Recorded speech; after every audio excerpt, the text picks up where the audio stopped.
महाराजा Sayajirao university की technology faculty पर पहुंचकर आज एबीवीपी की ओर से उग्र विरोध जताया गया।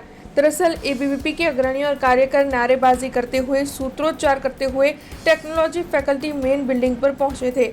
सेल्फ फाइनेंस कोर्स के विषय को लेकर विभिन्न मुद्दों की पेशकश करते हुए एबीवीपी की ओर से विरोध जताया गया। तब एबीवीपी के कार्यकरों की ओर से टेक्नोलॉजी फैकल्टी के डीन प्रोफेसर डॉक्टर धनेश पटेल को इस मामले की पेशकश की गई और उसी के साथ 24 घंटे में यह समस्या सुलझे ऐसी मांग भी साझा की गई। हालांकि टेक्नोलॉजी फैकल्टी के डीन प्रोफेसर डॉक्टर धनेश पटेल की ओर से इस मामले को लेकर एबीवीपी के कार्यकरों को आश्वासन दिया है कि जल्द से जल्द समस्या सुलझाई जाएगी, लेकिन इस मामले को लेकर एबीवीपी में सख्त रोष दिखाई पड़ रहा है।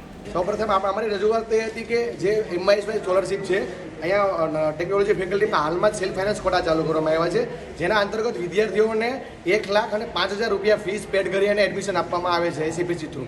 તો એમાં ટ્યુશન ફીનું ફી સ્ટ્રક્ચર એવું રાખવામાં આવ્યું છે કે ટ્યુશન ફી 1,500 રૂપિયા। તો એમઆઈએસવાય સહાય લેજિટલી 50% સહાય આપતી હોય છે, જેમાં 50% સહાય એટલે 1,500ના 50% એટલે 750 રૂપિયા સહાય મળે, પણ વિદ્યાર્થીઓને ખરેખર હકદાર 50,000 રૂપિયાનો છે, તો એ 50,000થી વંચિત રહી જાય છે। અને મહારાજા યુનિવર્સિટી વિદ્યાર્થીઓને સારું શિક્ષણ અને સસ્તામાં શિક્ષણ મળી રહે એ હેતુથી ચાલુ કરી હતી અને દર વર્ષે આ લોકો સેલ્ફ ફાઇનાન્સ કોટા નાખી અને વિદ્યાર્થીઓને પાસેથી પૈસા લેવાનું કામ કરી રહ્યા છે, જેના અંતર્ગત એમઆઈએસ સ્કોલરશીપ બી મળતી નથી। તો એ અંતર્ગત ડીન સરને આંદોલન કરવામાં આવ્યું હતું અને આગામી 48 કલાકમાં જો આ રજૂઆત ઉપર કાંઈ કામ અસર કરવામાં નહીં આવે તો ટેકનોલોજી ફેકલ્ટી તાળાબંધી રહેશે।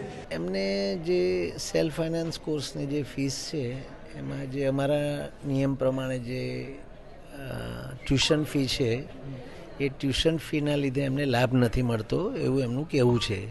પણ જે ઈસીના પહેલાં રિઝોલ્યુશન થયું એ પ્રમાણે જ અમે ટ્યુશન ફી મૂકી છે, પણ છોકરાઓના હિતના ધ્યાનમાં લઈને અમે એના માટે ચોક્કસ પ્રયત્ન કરીશું કે છોકરાઓના હિતમાં ધ્યાન લેવાય। એમની માંગણી આ જ હતી અને માંગણી અમે ચોક્કસ પ્રમાણે સોલ્વ કરીશું, જેટલું બને એટલું વહેલું તરીકે નિરાકરણ લઈશું। ના, એવું નહીં થાય, છોકરાઓ અમારા છે। હું અમને ઘણા વખતથી કહેતો આવ્યો છું મારા વર્ષોમાં કે છોકરાઓ મારા જ છે, અમારા જ છે, એમને કંઈ પણ અગવડ પડે તો એ મારા છે, એટલે મારી એમની પૂર્ણ જવાબદારી છે અને એમની માંગ હોય તો છોકરા વાત મને કરે એટલે હું સાંભળું છું અને એનું યોગ્ય નિરાકરણ લાવીશું मीटिंग में।